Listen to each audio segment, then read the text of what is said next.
ነፍስ በምንድነው የምትጠራው የምትጸዳው የምታድገው ከተባለ ደግሞ አላህን ተባረከ ወተዓላ በመታዘዝ መልእክተኛውን በመታዘዝ ኸይር ስራ በመስራት ከወንጀል በመራቅ። ስለዚህ በ12ቱም ወራት ዓመቱን ሙሉ እድሜ ልካችንን ማለት ከእናታችን ሆድ ወተን ከዱንያ ወተን ቀብር እስክንገባ ድረስ ወንጀል ልንርቅ ልንጠነቀቅ ይገባል።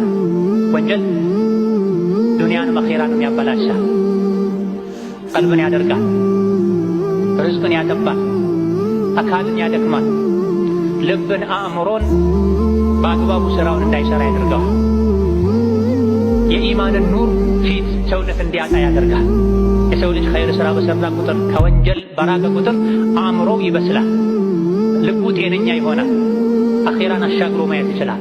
የሰው ልጅ ወንጀል ሲሰራ ወንጀል ሲደራርብ ሲደጋግም ደግሞ አቅሉ ይታወራል፣ ልቡ ይበላሻል፣ አኼራን አሻግሮ ማየት አይችልም። ምትፈርሰዋን ዱንያን እየገነባ እያሳመረ ዘላለማውያን አኼራውን ወና ያደርጋል፣ ባዶ ያደርጋል።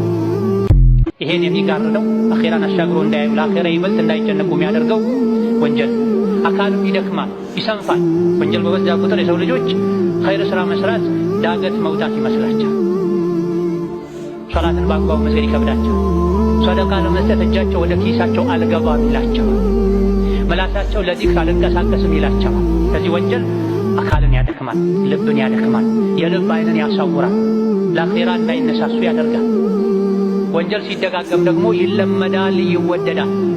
የሰው ልጅ ወንጀልን ደግሞ ደጋግሞ ሲሰራ ሰውነት ወንጀሉን ይለምደዋል፣ ከመልመድ ከፍ ብሎ ይወደዋል።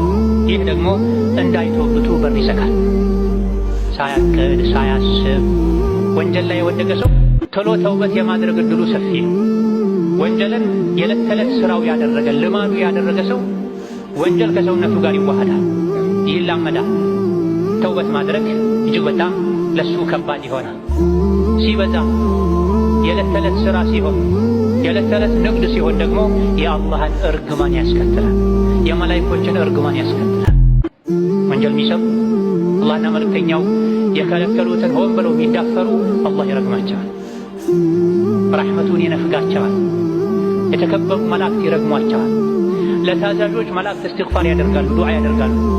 አላህ ሆይ እነዚያን በአንተ ያመኑ ትክክለኛውን መንገድ የተከተሉ ማራቸው፣ ይቅር በላቸው፣ ጀነት አስገባቸው ያሉ ለጥሩ ታዛዦች መላእክቶች እስትግፋር ሲያደርጉ፣ ለአመፀኞች፣ ለእምቢባዮች፣ ለወንጀል ነጋዴዎች ደግሞ መላእክታ እስትግፋር ማድረጉን ትቶ ይረግማቸዋል።